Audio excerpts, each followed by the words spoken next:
Assalamualaikum warahmatullahi wabarakatuh. Perkenalkan, saya Angger Aji Dwi Valentina akan memimpin jalannya presentasi pada kesempatan kali ini. Untuk materi yang akan kelompok 4 presentasikan mengenai aplikasi siklus pengeluaran. Sebelum memasuki materi, saya perkenalkan anggota dari kelompok 4. Yang pertama ada Dian Hasna Armeika Dewi, yang kedua ada Hanik Malik Hati Nikmah, yang ketiga ada Angger Aji Dwi Valentina, yang keempat ada Anissa Ambarwati, yang kelima ada Alfiantika Agustina Sari, yang keenam ada Fitri Ayu Lestari, dan yang terakhir ada Lina Ayu Murdiati. Memasuki sesi materi yang akan dipaparkan oleh presenter pertama, kepada presenter pertama saya persilahkan. Definisi aplikasi siklus pengeluaran. Siklus pengeluaran adalah rangkaian kegiatan bisnis dan operasional pemrosesan data yang saling terkait dan berhubungan dengan pembelian serta pembayaran barang dan jasa. Hal ini berfokus pada perolehan bahan baku mentah, barang jadi, pasokan, dan jasa. Dalam siklus pengeluaran, pertukaran informasi utama adalah dengan pemasok barang atau vendor. Tujuan utama dalam siklus pengeluaran itu adalah untuk meminimalkan biaya total, memperoleh dan memelihara persediaan, perlengkapan, dan berbagai layanan yang dibutuhkan organisasi untuk berfungsi. Aktivitas bisnis dasar dalam siklus pengeluaran. Yang pertama, memesan barang, perlengkapan, dan jasa layanan, di mana aktivitas utama pertama dalam siklus pengeluaran adalah memesan persediaan atau perlengkapan. Selanjutnya, mengidentifikasi apa, kapan, dan berapa banyak untuk pembelian. Proses.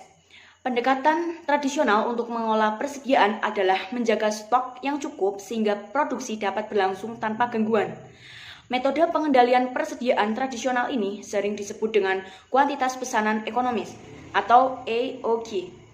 Pendekatan ini didasarkan pada perhitungan jumlah optimal pesanan untuk meminimalkan jumlah biaya pemesanan, pengundangan, dan kekurangan persediaan. Yang kedua, menerima dan menyimpan barang, perlengkapan, dan jasa atau layanan, di mana aktivitas bisnis utama kedua dalam siklus pengeluaran adalah penerimaan dan penyimpanan barang yang dipesan. Departemen penerimaan bertanggung jawab untuk menerima pengiriman dari para pemasok. Departemen penyimpanan persediaan yang juga melapor ke manajer gudang yang bertanggung jawab untuk penyimpanan barang. Prosesnya, ketika pengiriman tiba, seorang petugas penerimaan membandingkan nomor pesanan pembelian yang direferensikan untuk memverifikasi barang dipesan. Laporan penerimaan mendokumentasikan detail-detail mengenai setiap pengiriman, termasuk tanggal diterima, pengirim, pemasok, dan nomor pesanan pembelian. 3. Membayar barang, perlengkapan, dan jasa atau layanan. Jadi aktivitas utama ketiga dalam siklus pengeluaran adalah menyetujui faktor pemasok untuk pembayaran. Prosesnya yaitu Departemen Bagian Utang Usaha menyetujui faktor pemasok untuk pembayaran. Nah, sebuah kewajiban hukum untuk membayar pemasok itu timbul pada saat barang diterima. Ketika faktor pemasok diterima, Departemen Bagian Utang ini bertanggung jawab untuk mencocokkannya dengan pesanan pembelian dan laporan penerimaan yang berkaitan. Ada dua cara untuk memproses faktor penjualan dari vendor ini, yaitu satu sistem tanpa voucher, yang kedua ada sistem voucher. 4. Pengeluaran kas. Aktivitas final dalam siklus pengeluaran ini yaitu membayar pemasok. Jadi prosesnya, kasir, orang yang melapor ke bendahara ini bertanggung jawab untuk membayar pemasok. Nah, hal ini itu memisahkan fungsi penyimpanan yang dijalankan kasir dari fungsi otorisasi dan pencatatan yang dijalankan oleh masing-masing departemen pembelian dan utang. Selanjutnya yaitu ada keputusan-keputusan penting yang perlu dibuat dalam siklus pengeluaran. Yang pertama, berapakah sih tingkat optimal persediaan dan perlengkapan yang akan ditanggung? Keputusan yang kedua penting yaitu pemasok manakah yang memberikan kualitas dan layanan terbaik dengan harga terbaik? Ketiga ada di manakah persediaan dan perlengkapan akan disimpan? Yang keempat ada bagaimana cara organisasi itu mengkonsolidasi pembelian di lintas unit untuk mendapatkan harga yang optimal. Untuk selanjutnya, keputusan-keputusan penting yang perlu dibuat dalam siklus pengeluaran, bagaimana TI dapat digunakan untuk meningkatkan baik efisiensi maupun keakuratan fungsi logistik inbound. Selanjutnya, apakah tersedia cukup kas untuk memanfaatkan diskon yang diberikan oleh pemasok? Lalu, yang terakhir, bagaimana pembayaran ke vendor dapat dikelola untuk memaksimalkan arus kas. Apa saja faktor-faktor yang harus dipertimbangkan dalam membuat keputusan dalam siklus pengeluaran? Yang pertama adalah dapat diandalkan dalam melakukan pengiriman. Yang kedua adalah harga, kualitas bahan baku.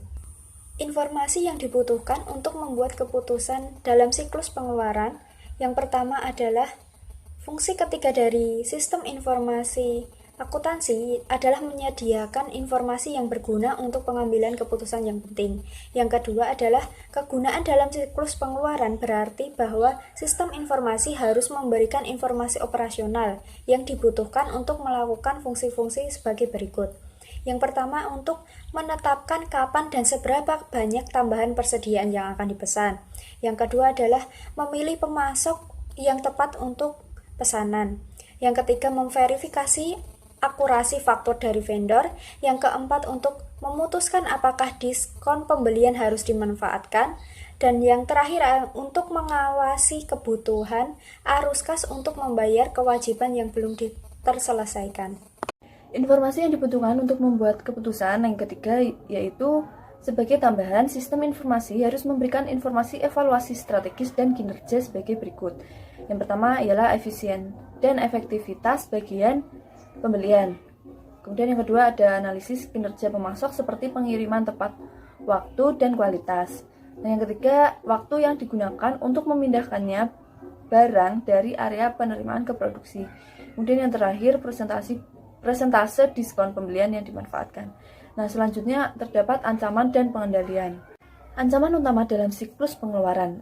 Ancaman umum pertama adalah data induk yang tidak akurat atau tidak valid. Kesalahan dalam data induk pemasok dapat menyebabkan pemesanan dari pemasok yang tidak disetujui, pembelian bahan baku yang kualitasnya inferior rendah, kemudian pengiriman yang tidak tepat waktu, pengiriman pembayaran ke alamat yang salah, dan penipuan pembayaran ke pemasok fiktif. Ancaman umum kedua adalah pengungkapan yang tidak diotorisasi atas informasi sensitif seperti informasi perbankan mengenai pemasok dan diskon harga khusus yang ditawarkan oleh pemasok yang dipilih.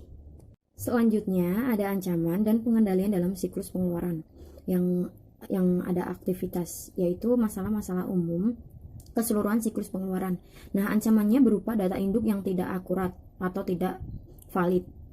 Kemudian, masalah-masalah umumnya bisa dilihat pada indikator 1.1, 1.2, dan 1.3. Kemudian yang kedua ada pemesanan, yaitu pengungkapan yang tidak diotorisasi atas informasi sensitif, kemudian kehilangan atau penghancuran data, kemudian kinerja yang buruk, atau kekurangan dan kelebihan persediaan. Selanjutnya ada membeli barang yang tidak dibutuhkan, kemudian membeli pada harga yang melambung, terus membeli barang yang berkualitas inferior, atau pemasok yang tidak dapat diandalkan, kemudian membeli dari pemasok yang tidak diotorisasi. Nah, selanjutnya itu ada pengendalian. Pengendaliannya yaitu sesuai ancaman yang tadi sudah ada. Kemudian apa saja sih, gimana pengendaliannya? Nah, kalian bisa lihat sendiri, kalian bisa baca ya. Yang selanjutnya yaitu ada aktivitas penerimaan. Nah, aktivitas penerimaan ini ada ancaman yang berupa penyuapan, menerima barang yang tidak dipesan, kesalahan dalam perhitungan, memverifikasi penerimaan jasa, dan pencurian persediaan.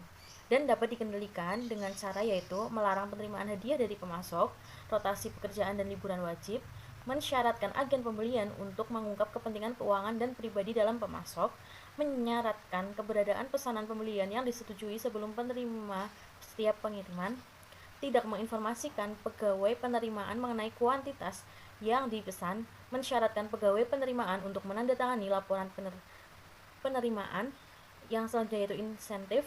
Selanjutnya penggunaan kode batang dan label RFID, konfigurasi sistem ERP untuk menandai diskrepansi antara kuantitas yang dipesan dan diterima yang melebihi toleransi ambang batas untuk penyelidikan. Selanjutnya pengendalian anggaran, audit, pembatasan akses fisik di atas persediaan, dokumentasi atas seluruh transfer persediaan antara para pegawai pemerintah dan persediaan, perhitungan persediaan fisik secara periode, dan rekonsiliasi untuk mencatat kuantitas. Selanjutnya yaitu pemisahan tugas penyimpanan persediaan versus penerimaan. Aktivitas yang selanjutnya yaitu menyetujui faktor pemasok. menyetujui faktur pemasok. Nah, ancamannya yaitu kesalahan dalam faktur pemasok. Nah, dapat dikendalikan dengan verifikasi atas keakuratan faktur, menyaratkan tanda terima mendetail untuk pembelian kartu pengadaan IAS, pembatasan akses ke data induk pemasok, dan verifikasi tagihan biaya pengiriman dan penggunaan saluran pengiriman yang disetujui. Selanjutnya yaitu ada aktivitas pengeluaran kas. Aktivitas pengeluaran kas ini terdapat berbagai macam ancaman, yaitu kesalahan dalam memposting ke utang, kegagalan untuk memanfaatkan diskon bagi pembayaran tepat waktu, pembayaran untuk barang yang tidak diterima, pembayaran duplikat, dan pencurian kas. Dengan pengendalian yang dapat dilakukan yaitu pengendalian edit entry data, rekonsiliasi catatan utang yang detail dengan akun kontrol buku besar umum, pengisian faktur berdasarkan tanggal jatuh tempo untuk diskon, anggaran arus kas, mensyaratkan bahwa seluruh faktur pemasok dicocokkan dengan baik dengan dokumen pendukung yang diakui baik oleh penerimaan dan pengendalian persediaan.